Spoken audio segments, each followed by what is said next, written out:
Boa noite, meus irmãos. Paz do Senhor. Abra sua Bíblia no livro de João, capítulo 2. Evangelho de João,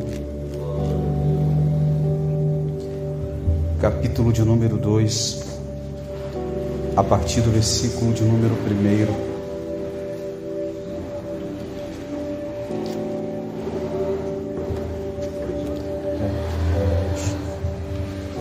O capítulo 2, a partir do versículo 1. João 2. Deus abençoe o pastor, Diego, Kathleen, todos que estão aqui, cada casal, cada família, cada criança. Deus abençoe a cada um de vocês. E nesse momento tem muitas pessoas que vão ouvir essa mensagem através da internet, que está sendo gravado em áudio. Então, por onde eu prego, eu gravo em áudio a mensagem. E eu quero que todos vamos mandar uma saudação de paz para os internautas, para as pessoas que estão em casa, os ouvintes. Fala comigo assim: ouvintes, aceitem a paz do Senhor Jesus Cristo. Então Deus abençoe a você, todos os ouvintes que estão em casa, que estão na Angola, na África, Estados Unidos, em todos os lugares do mundo que vão ouvir essa palavra aqui agora. Estamos aqui na Igreja Assembleia de Deus, Ministério Ebenezer, Assembleia de Deus Ebenezer, nosso pastor Cláudio. Eu esqueço o nome dele, mas eu vou me lembrar do Cláudio. E de sua esposa Andréa também. Então estamos aqui, internautas, sintam-se acolhidos por cada um de nós aqui, no nome de Jesus. Todos acharam? Amém. Capítulo 2, que diz assim: 3 dias depois, houve um casamento em Caná da Galileia. E achando-se ali a mãe de Jesus também foi convidado com os seus discípulos para o casamento. Tendo acabado o vinho, a mãe de Jesus disse: eles não têm mais vinho. Mas Jesus lhe disse: mulher, o que tenho eu contigo? Ainda não é chegada a minha hora. Então ela falou aos serventes: fazei tudo quanto ele vos disser. Estavam ali 6 talhas de pedra que os judeus usavam para purificações, e cada uma levava 2 ou 3 medidas. Jesus lhe disse: enchei de água as talhas. E eles as encheram totalmente. Então lhe determinou: tirai agora e levai ao mestre-sala. Eles o fizeram. Tendo o mestre-sala provado a água transformada em vinho, não sabendo de onde viera, se bem o sabiam os serventes que haviam tirado a água, chamou o noivo. Ele disse: todos costumam pôr primeiro o bom vinho, e quando já beberam fartamente, servem o inferior. Tu, porém, guardaste o melhor vinho, o bom vinho, até agora. Amém? Pode tomar um assento.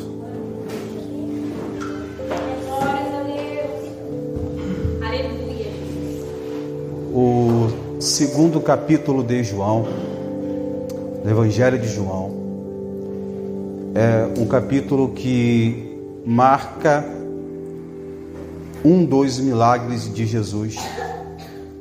Os estudiosos dizem que esse foi o primeiro milagre público de Jesus. O capítulo 2 aqui, dar-se início ao ministério itinerário de Jesus, quando ele vai se manifestar pela primeira vez em um casamento. E a Bíblia, ela diz que Jesus, ele foi convidado juntamente com sua mãe e com os seus discípulos para ir em um casamento em Caná da Galileia. A Bíblia faz menção de registrar o lugar geográfico que Jesus ele foi convidado. Ele foi convidado para um casamento em Caná da Galileia. Para quem não sabe, Caná da Galileia, geograficamente, até hoje, noivos que têm uma vida, são bem de vidas, juntam dinheiro somente para ir para Israel, para casar nesse lugar aqui, onde aconteceu o milagre de João 2, em memória ao milagre que Jesus fez em Caná da Galileia. Esse lugar até hoje existe. Galileia, para quem não sabe, foi o lugar onde Jesus começou o seu ministério. E Galileia foi de onde saiu os grandes pregadores, discípulos e rabinos e mestres e professores daquela época. Todos eles ficavam ali na Galileia ensinando, e foi dali que saiu grandes discípulos e grandes homens, grandes pessoas que deixaram suas marcas nos anais da história. O capítulo 2 começa dizendo que Jesus, ele foi convidado para um casamento.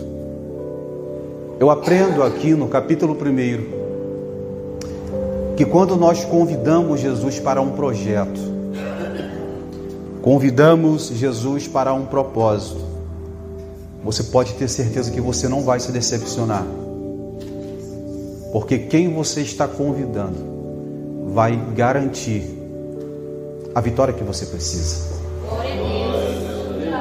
Quantos aqui convidaram Jesus para a tua vida? Levante a mão. Então, convida-o para o projeto, para o seu casamento.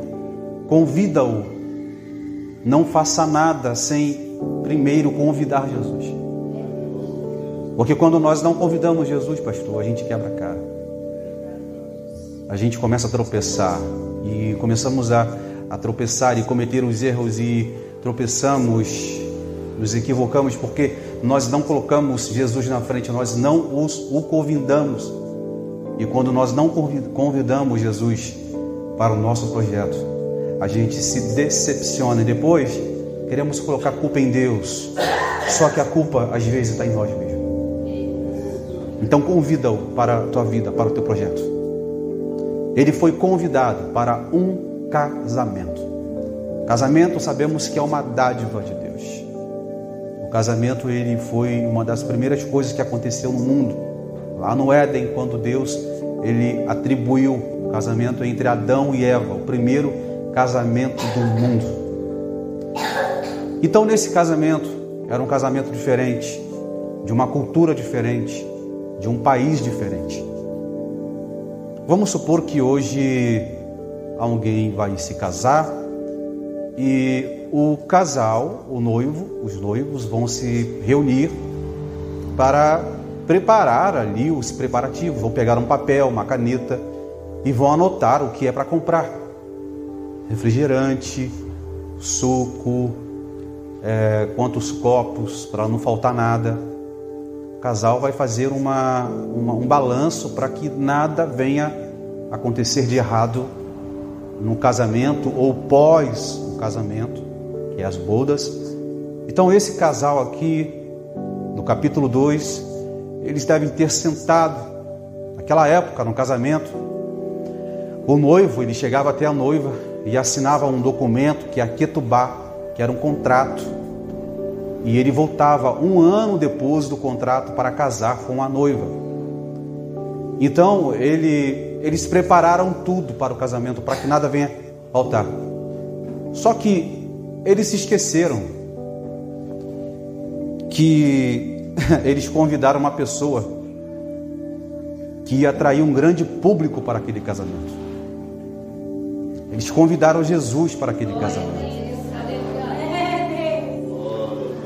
Então eu acredito que pessoas entraram até mesmo sem permissão do casal, né? O tal de penetra. Quem já foi jovem aqui já entrou, né? Eu já fui jovem, adolescente, eu já entrei em vários casamentos de penetra só para comer bolo. Ah, quem é você? Não, eu sou amigo do noivo. Ih, rapaz, sou amigão dele, conheço desde criança. Nada, eu ia só para comer bolo e tomar refrigerante lá. Pulava um muro do colégio, eu e os colegas meus, e íamos lá para comer bolo. Não, sou amigo, a gente abraçava o noivo, tirava foto. Amigo do noivo. E o noivo estava ali alegre, ele nem queria saber que a gente era. Então aconteceu isso aqui no capítulo 2. Muitos penetras entraram. Por quê? Porque Jesus estava nesse casamento.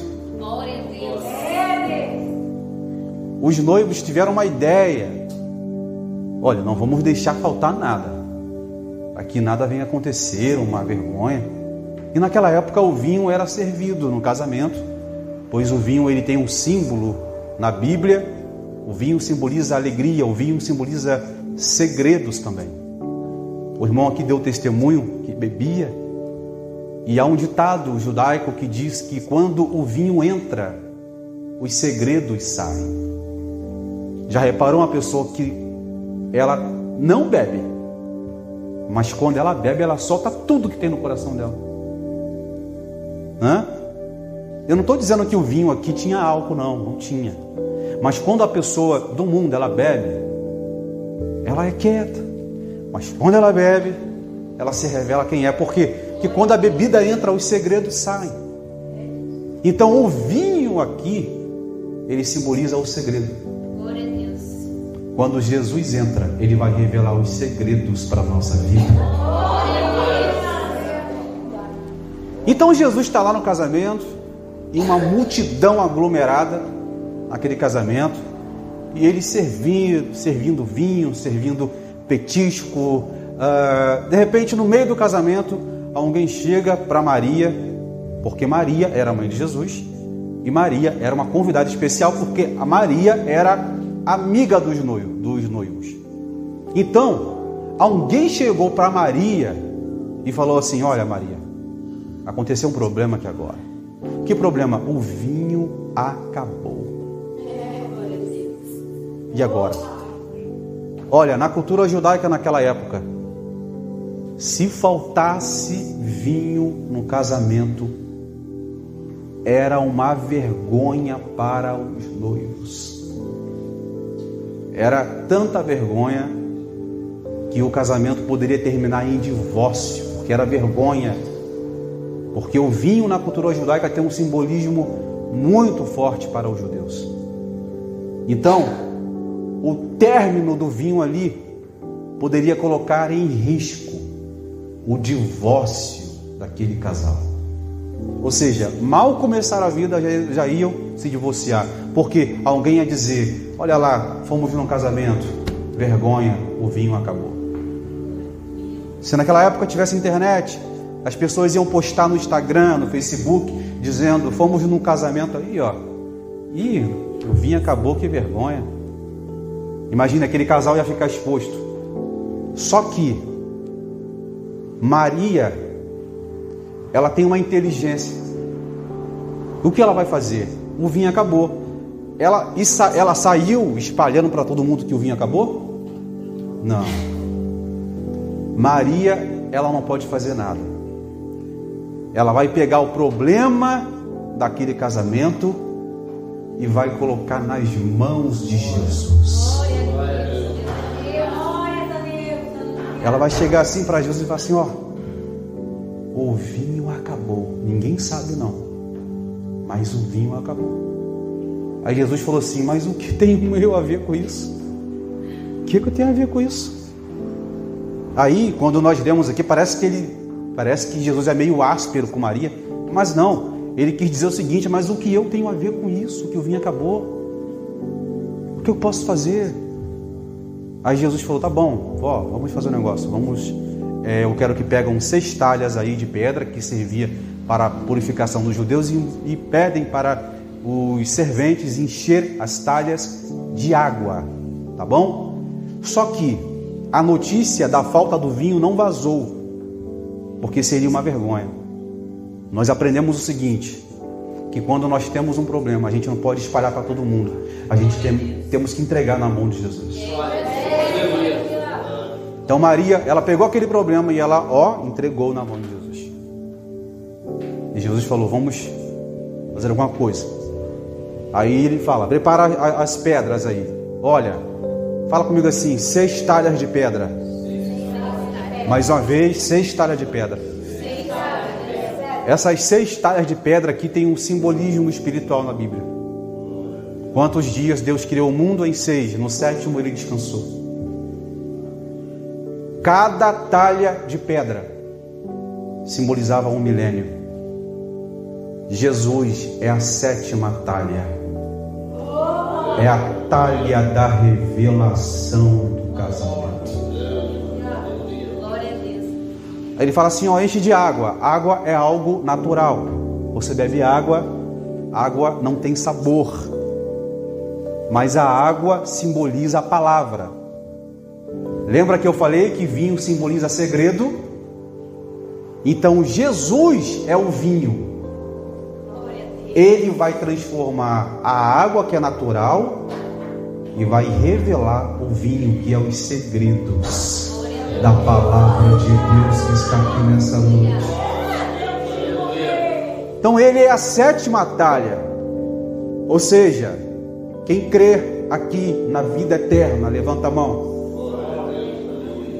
Vamos estar aqui na vida eterna. Estamos aqui por um propósito. Não estamos aqui porque o pastor convidou você. Estamos aqui porque nós temos um propósito de chegar um dia na terra prometida para estar com Cristo no milênio, que será o 7º milênio. É por isso que você está aqui. Então, os serventes começaram a encher as talhas de água, de pedra. A talha de pedra aqui, ela é caracterizada aos judeus daquela época, que tinham corações duros. Ezequiel, ele falou o seguinte: vai chegar um dia em que Deus arrancará o coração de pedra e colocará um coração de carne, e encherei do meu espírito. Então Jesus ali, ele estava dizendo: pega aquelas talhas de pedra, porque simboliza o coração duro do povo de Israel, porque eu vou amolecê-los com a minha palavra. Começou a encher as talhas. Quando Jesus, os serventes enchiam as talhas de água, automaticamente aquela água se transformava em vinho. Em vinho. Em vinho. Depois Jesus falou assim: olha, pega agora as talhas e leva para o mestre-sala. O mestre-sala era o organizador do casamento ali. Ele que dirigia o casamento ali. Ele que falava: serve tanto disso, serve tanto daquilo. Ele também conhecia o vinho. E olha, para quem não sabe, aqui no Brasil, o melhor vinho é do Rio Grande do Sul. Não é verdade? Os melhores vinhos saem daqui do Rio Grande do Sul.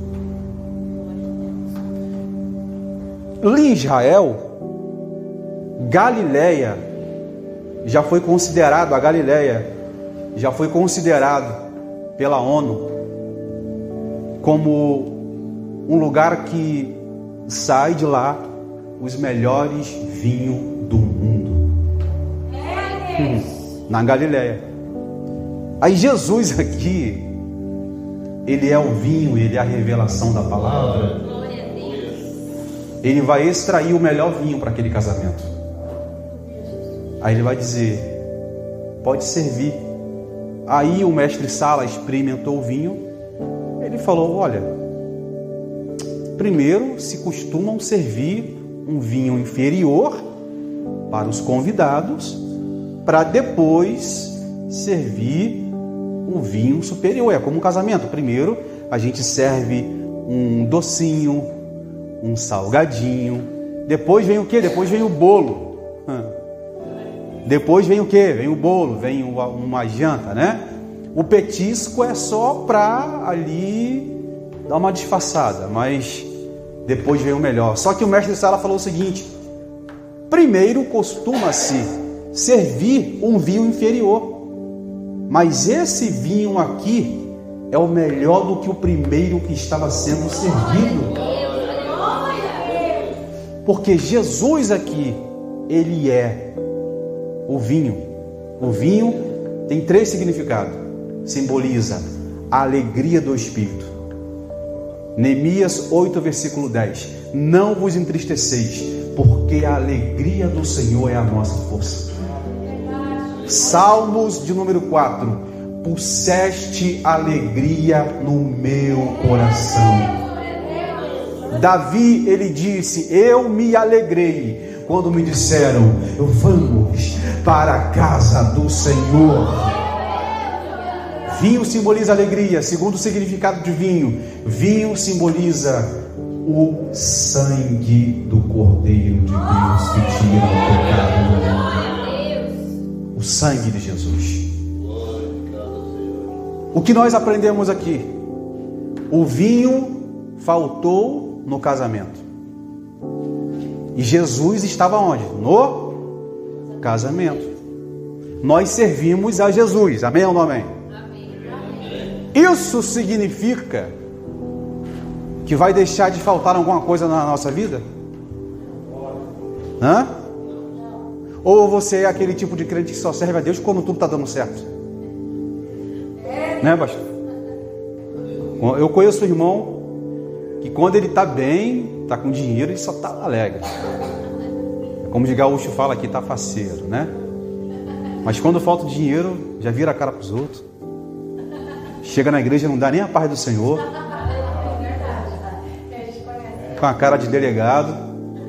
Mas se entregar uma revelação para ele abre um sorrisão.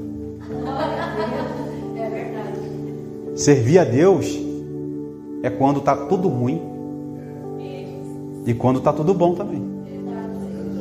Seria muito fácil, né? A gente servir a Deus só quando tudo está bom. Toda semana tem galeto, tem picanha, tem carne, né? Mas quando tem a prova do ovo, né? O arroz e o feijão, ou o feijão e arroz, aí é mole, né? Ou só arroz. Eu conheço um irmão que ele passou tanta prova que ele comia só cana de açúcar. Aí ele falou: Deus, eu tô cansado já de comer cana de açúcar já. Daqui a pouco eu vou ficar diabético, eu não tô comendo cana de açúcar. Mas ele era fiel, ele serviu a Deus, Deus abriu a porta de emprego para ele. É como uma música que diz assim, ó: eu não o adoro pelo o que você faz, eu o adoro pelo que você é. Porque se você fizer, você é Deus. Se não fizer, você continua sendo Deus. Quem é que crê nessa palavra, levanta a mão para o céu e dá uma glória a Deus bem alto para Jesus aqui nessa manhã.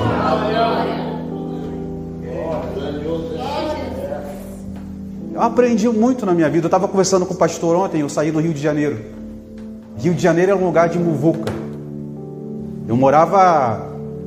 Eu cheguei a morar perto da praia lá, que é 24 horas, muvuca, 24 horas. E eu vim para o sul aqui, as ruas tudo vazio. Eu falei: mas meu Deus, que lugar é esse? Que deserto é esse? Lá no Rio, tu vai no monte para orar, tu bate cabeça com crente. Sério. Tem um Monte Horebe lá no Rio de Janeiro, que se tu sobe lá agora, tem mais de 1000 pessoas orando lá no Monte Horebe. Quando eu fui subir o monte, já descia irmão me entregando um recado já. Aí eu falei: já vou subir já abençoado já, né? Ou seja, eu era acostumado lá. Aí como ele falou, vim para cá, eu falei: poxa, mas que negócio é esse? Mas eu falei: não, mas eu vou continuar servindo a Deus, porque eu não posso adorar Ele por aquilo que Ele faz, eu tenho que adorar Ele por aquilo que Ele é. Não abandone a Deus por coisas bobas da vida. Tem gente trocando Deus por causa de uma porta fechada. Tem gente trocando Deus por causa de coisas bobas, nocivas. É Deus que está te provando para ver aonde é a tua fé. Quem está me entendendo, diga amém. Quem está me entendendo, diga glória a Deus. Deus, Ele prova a gente. Prova a gente, eu já passei por isso. Tem pessoas que já passaram mais prova do que eu. Cada um tem uma história para contar. Eu já passei prova, mas tem gente que passa a prova pior do que eu agora. Estamos aqui agora, todo mundo na boa. Tem gente nessa hora dando entrada na UPA, na UTI, não tem nem previsão de sair. E eu e você às vezes viemos para o culto e saímos reclamando. Aquele culto foi frio. Eu não gostei daquele louvor. Olha, eu vou dizer uma coisa para você: quem faz o culto é nós. Não espere do dirigente, do pregador. Nós é que fazemos o culto. Olha o que Davi disse: eu me alegrei quando me disseram, vamos para a casa do Senhor. Davi, ele não se alegrou quando chegou na igreja, ele se alegrou antes de ir para a igreja. Imagine como é que foi o culto de Davi dentro do templo. Está me entendendo? Quem é que vai servir a Deus aqui em espírito e em verdade? Quem é que vai servir a Deus aqui em justiça, sem reclamar da vida? Você pode dar um glória a Deus bem alto para Jesus nessa noite. Nós o adoramos não pelo que Ele faz, mas nós adoramos pelo que Ele é. Quando eu me converti, eu era adolescente. Aí eu falei, bom, agora eu sou evangélico, agora é só bênção agora. Agora é só vitória. Só vitória agora, é só vitória. Aí eu morava com a minha família. Eu perdi minha mãe, eu morava com a minha tia. E a minha tia era batuqueira. E quando eu estava no mundo, ela não mexia comigo. Mesmo eu sendo do mundo, eu era quieto, tranquilo, não dava trabalho. Eu era uma pessoa boa, que eu tive educação na infância. Só que ela não mexia comigo. Mas foi só o dia eu levantar a mão para aceitar Jesus, meu irmão. Foi luta, prova, perseguição. Aí eu cheguei para o pastor, falei, pastor, vem cá. Como é ser crente? Ele, ser crente é tu passar pela prova. Eu falei, mas como assim? Não, é você ser provado. Eu falei, é que quando eu estava no mundo, era tudo uma paz, mas era uma falsa paz. Aí ele falou comigo assim, tu quer aprender a ser crente? Eu falei, quero. Ele, então leia o livro de Jó. Aí eu comecei a ler o livro de Jó, falei, Jó perdeu isso, perdeu aquilo. Eu falei, esse negócio de crente não é comigo não, meu irmão. Eu vou para o mundo. Vou para o mundo. Eu falei, Jó perdeu uma mulher, perdeu filho, perdeu vaca, perdeu jumento. Falei, ficou doente? Falei, não quero não. Ele, não. Ele, meu filho, ser crente é isso aí. Mas eu falei, não, eu não vou abandonar não. É que a gente às vezes, eu falei, meu Deus, ser crente é isso aí. Eu falei, meu Deus, eu não quero ficar na igreja não. Estava no mundo, não era assim. O diabo, ele é astucioso, né? Aí a minha tia era macumbeira. Eu era do mundo, ninguém mexia comigo. Tudo indo de vento e popa. Tudo numa boa. Foi só eu me converter que o diabo começou a se levantar. Já pensou você morar dentro da casa de um macumbeiro e você acordar de manhã com um copo, com um ovo debaixo da sua cama? Eu acordei assim, eu falei, copo com água de ovo no bar da minha cama? Aí eu fui perguntar a alguém, falou, isso aí é para orar para você morrer. Eu falei, tá repreendido, Satanás. Aí sabe o que eu fiz? Eu comecei, o pastor falou comigo assim, aonde você mora lá é campo minado, começa a orar e jejuar. Aí eu comecei a orar e jejuar mesmo. Oração e jejum. Oração e jejum. E comecei a andar mesmo assim, igual aqueles crentes mesmo do manto mesmo. Aí na rua o jovem me chamando de crente caipira. Porque naquela época, do ano de 2000, ser crente naquela época não era mole não. A gente, vários deboches eu tinha. Vai, crente caipira. Uma vez estava no trem com um paletó antigo, né? Que eu era novo convertido. Estava com um paletó antigo, o paletó passava da minha mão aqui. Paletó maior que eu, com uma pasta desse tamanho. Aí eu tô dentro do trem. Aí tinha uns 7 jovens rindo de mim pra caramba. Falei, o crente lá. O crente caipira. E eu morrendo de vergonha. Meu irmão, me deu uma ira santa naquela hora. Aí é uma ira santa, não é uma ira que a gente vai brigar. Aí eu levantei, eu falei assim, olha jovem, o negócio é o seguinte, tu tá debochando de mim, né? Tu tá indo para um lugar que não era para você ir. E a tua mãe tá orando por você. O jovem começou a chorar. Aí o outro, tá vendo aí, ó? Aí mexer com crente. Aí mexer com crente. Aí eu falei, tá vendo aí como é que o diabo me envergonhar? Eu falei, diabo, tu não vai me envergonhar de jeito nenhum. A gente tem autoridade. Quando você levanta a mão para aceitar Jesus, você tem autoridade. Quantas bagagens o pastor carrega na vida dele de testemunho que ele já teve? Tá aí até hoje aí, ó. Né? As costas estão cheias de marcas, né? Que ainda não foram cicatrizadas. Hoje em dia tem Uber para ir para a igreja. Antigamente eu ia de carroça, de bicicleta. Ia para a vigília de bicicleta, chegava na vigília, paletó atrás cheio de lama. E eu dando glória a Deus e aleluia.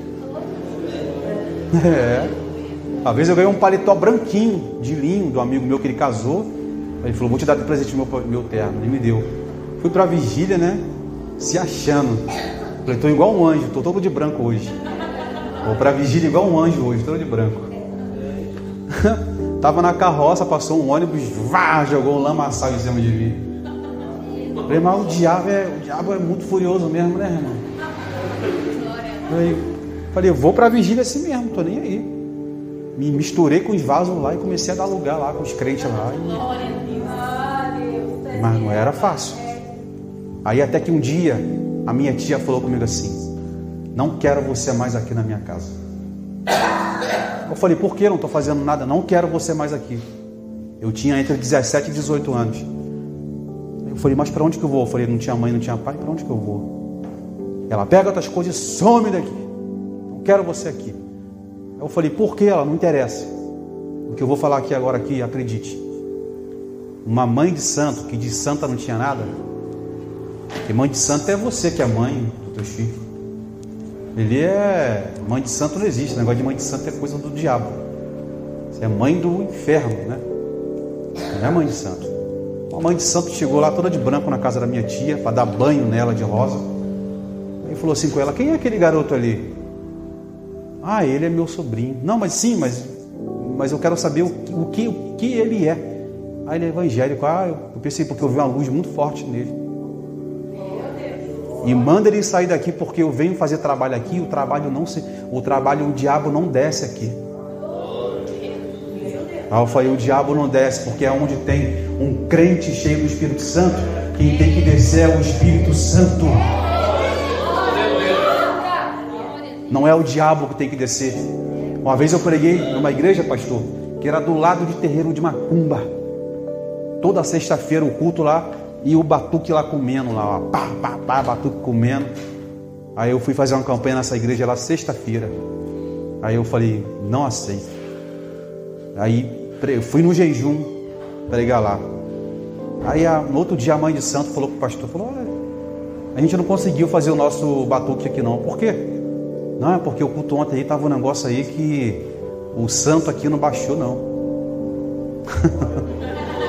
Aí ela falou, então nós vamos trocar o dia, entendeu? Porque no dia de vocês aí tem um negócio que desce aí que o cão, ele não consegue baixar aqui, entendeu?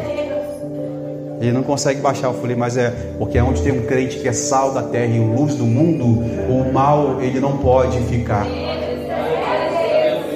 Vocês estão me entendendo? Então, para me resumir aqui, eu saí de casa. Olha o que é uma prova. Olha o que é uma prova. Saí de casa só com as minhas roupas. Aí, falei, meu Deus. Naquela época, celular, só quem podia ter celular, né? Aquele celular quadradão, tipo tijolo. Só quem podia ter era quem era bem de vida. Eu não tinha celular, não tinha nada. Só que veio um presbítero, que era amigo meu. Ele era um presbítero que estava acompanhando a minha caminhada, né? Ele estava me acompanhando, me ajudando espiritualmente. Ele falou comigo assim, Alberto, o seguinte, e ele não sabia de nada. Ele falou o seguinte, ó, eu arrumei um trabalho aí pra gente, que é um trabalho bom, viu? É para tomar conta de uma fazenda de turismo. E é o seguinte, é para morar lá. Eu falei, eu vou agora mesmo. Eu falei, eu vou agora mesmo. Isso é Deus guiando nossos passos. A Bíblia fala que os passos do homem são confirmados pelo Senhor. E fui para o serviço. Aí eu falei, agora saí da prova, agora eu vou começar a cantar o hino da Damares. É sabor de mel, a minha vitória agora tem sabor de mel. Sabor de mel nada. Saí de uma prova, entrei em outra prova, meu irmão. Cheguei naquela fazenda lá, para me resumir aqui. Sabe que o Rio de Janeiro é terra do tráfico, né? Terra do tráfico. Aí nessa fazenda, que era o interior do Rio de Janeiro, tinha 2 traficantes, que eram um dos 2 traficantes mais perigosos do Rio de Janeiro. Eles estavam lá, escondidos da polícia, por um crime que eles cometeram. E o patrão, com medo, deixou os traficantes ficarem lá, porque senão os traficantes iam matar ele. Aí, quando eu cheguei na fazenda, falaram comigo assim, ó, tem 2 pessoas aqui que você não pode nem olhar para a cara deles. São 2 traficantes. Tu é crente? Eu falei, sou. Então, dá testemunho, porque o negócio aqui é sério. Então eu falei, meu irmão, saí de um vento, entrei em outro vento agora. Falei, misericórdia. Falei, Deus, é assim para ser crente, só que eu já estava mais maduro, né? Que quando a gente passa por uma prova, a gente já sai já mais maduro, mais forte para entrar em outra prova. Não é verdade? O apóstolo Paulo disse que as provas desse mundo, ela nos capacita e nos deixa mais fortes. Anda descalço para você ver uma semana. Tu vai pisar em pedra, você não vai sentir nada, porque o couro do seu pé vai estar duro. Aí eu estava lá trabalhando, em jejum e oração, porque eu falava, os caras tudo de fuzil, de arma lá. Aí eu estou trabalhando em cima de uma telha colonial que tinha lá da casa. Aí um dos traficantes subiu lá em cima com uma arma, e esse traficante ele matava. Lá no terreno, no sítio lá, tinha várias covas abertas de pessoas mortas que ele matava. Ele subiu, ele falou comigo assim, ó, você aí. Falei, pronto. Falei, só Jesus agora. Falou, ó, desde quando você chegou aqui eu não fui com a sua cara. Estou desconfiado de você, não fui com a sua cara. Aí eu abaixei a cabeça, ele, levanta a cabeça. Aí ele botou a arma assim no meu rosto. Eu só abaixei a cabeça e eu orei em pensamento. Eu falei, Deus, tu sabe que eu estou na tua presença. Se for de eu morrer, eu vou para o céu. Mas se o Senhor tem uma obra na minha vida, faz alguma coisa. E eu fechei o olho e comecei a chorar. Quando eu abri o olho, aquele homem estava com a mão tremendo assim, ó. E ele estava espumando pela boca. E ele baixou a arma e desceu. E as pessoas que estavam ao meu redor não entenderam nada. E nem eu entendi também. Aí o pessoal falou, rapaz, ele não te matou. Esse cara aí, quando fala que mata, ele mata, meu irmão. Ele é o pior traficante. Era ruim, era carne dura. Eu falei, a oração. Que quando Deus tem obra na nossa vida, é como diz o ditado, você não vai morrer enquanto a promessa de Deus não se cumprir na sua vida. Aí sabe o que aconteceu? Aí eu pensei, bom, esse traficante não me matou hoje, mas vai querer me matar amanhã, né? Aí eu esperei. Aí, como diz o ditado, não é nada melhor do que um dia após o outro. Quando foi de manhã, o traficante veio me procurar. Eu falei, ih, pronto, agora vai querer me matar agora.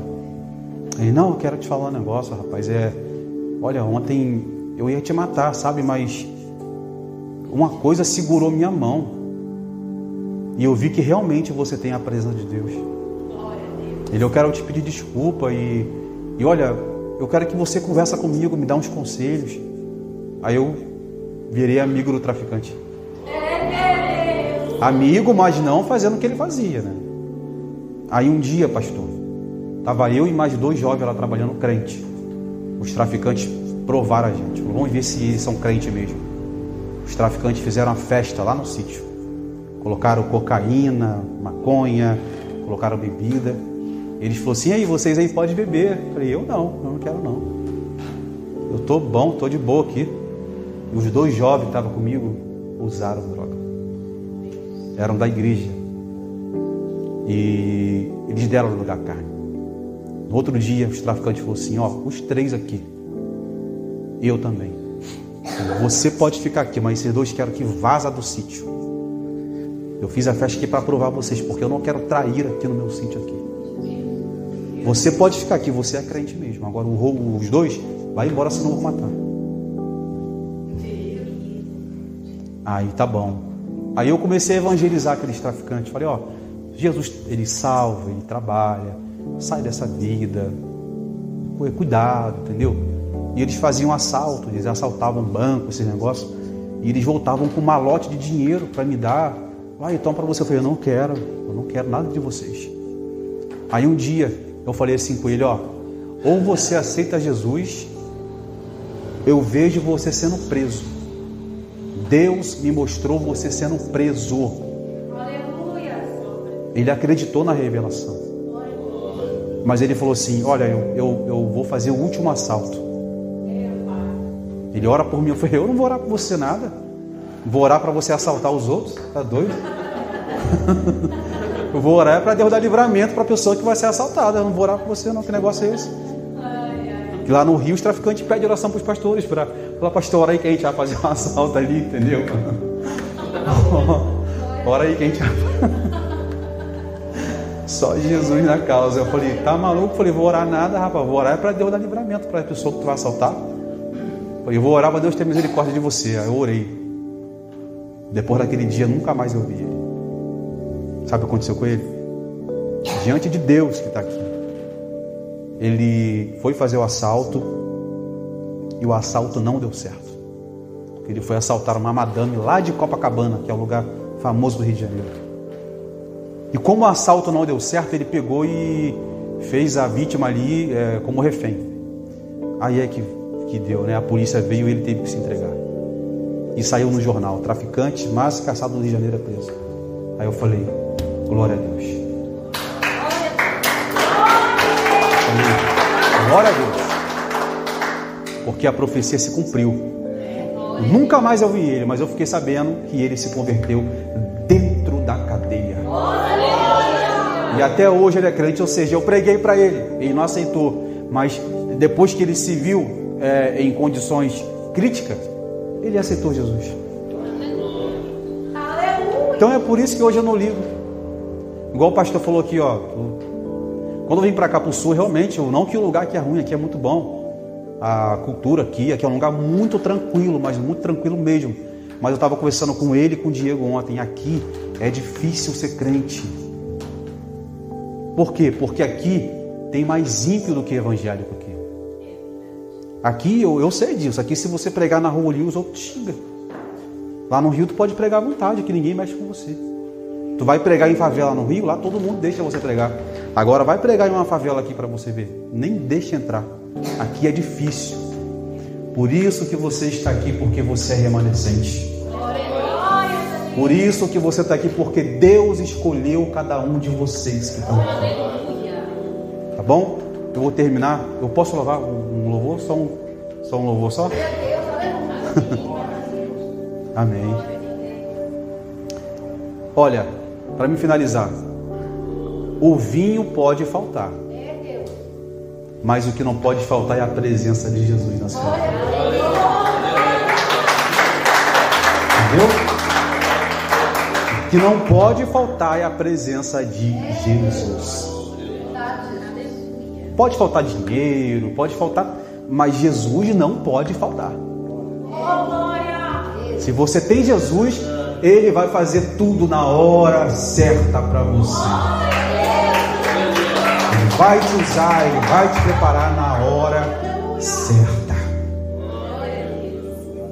E outra, o meu patrão que trabalhava, ele já até faleceu já, ele era católico romano, odiava crente.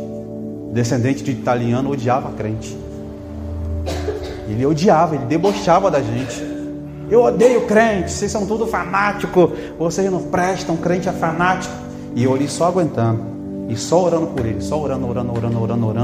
Aí um dia ele falou assim: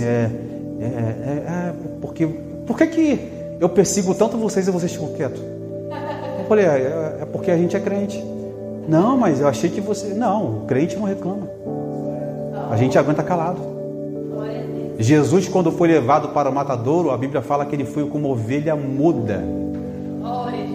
Então, a gente tem que ficar assim, como ovelha muda. Não é verdade? Alguém xingou? Amém, vou orar por você. Aí, o que aconteceu com ele? Se converteu também. Se converteu. E ele se converteu e ele virou um crente pentecostal. Ele era maior que eu, tinha 2 metros.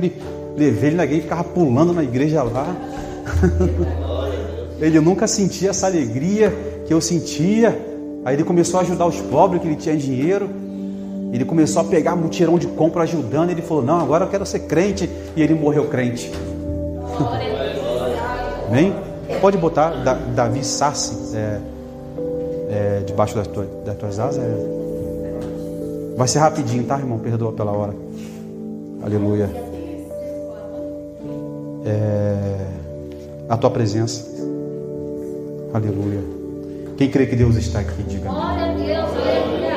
Amanhã é feriado, né, pastor? Quem é que trabalha aqui amanhã? O irmão vai trabalhar, né?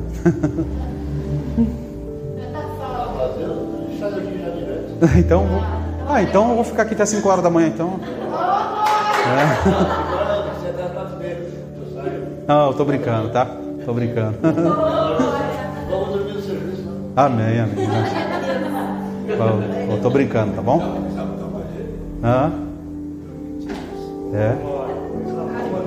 Benção, hein?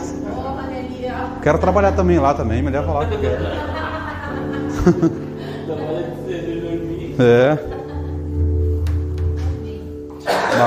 Tudo que eu falei aqui a gente sempre vai ter luta, mas a gente nunca pode perder o foco, que é Deus. Às vezes eu falo com Deus deitado, eu falo com Deus, às vezes aqui faz muito frio, né? Eu não sou acostumado com frio, eu orava deitado mesmo. Orava deitado. Falei, vou ajoelhar num frio desse, nada, rapaz, tá louco? Pode soltar? Tá. Pode. Do Rio de Janeiro. Glória a Deus. Aleluia.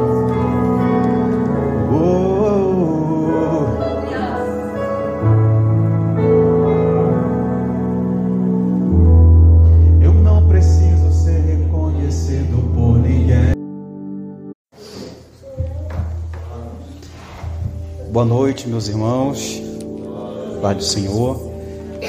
Abra sua Bíblia no livro de João, capítulo 2. Evangelho de João, capítulo de número 2, a partir do versículo de número 1.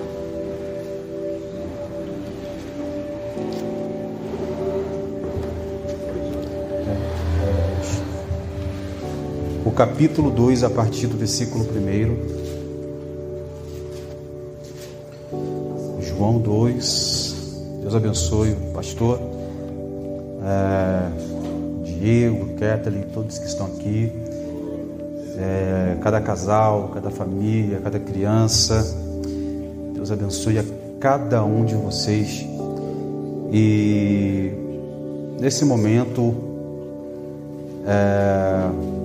tem muitas pessoas que vão ouvir essa mensagem através da internet, que está sendo gravado em áudio. Então, por onde eu prego, eu gravo em áudio a mensagem. E eu quero que todos vamos mandar uma saudação de paz para os internautas, para as pessoas que estão em casa, os ouvintes. Fala comigo assim: ouvintes, aceitem a paz do Senhor Jesus Cristo. Então Deus abençoe a você, todos os ouvintes que estão em casa, que estão na Angola, na África, Estados Unidos, em todos os lugares do mundo que vão ouvir essa palavra aqui agora. Estamos aqui na Igreja Assembleia de Deus, Ministério Ebenezer, Assembleia de Deus Ebenezer, do nosso pastor Cláudio. Eu esqueço o nome dele, mas eu vou me lembrar do Cláudio, e de sua esposa Andréa também. Então estamos aqui, internautas, sintam-se acolhidos por cada um de nós aqui no nome de Jesus. Todos acharam? Capítulo 2.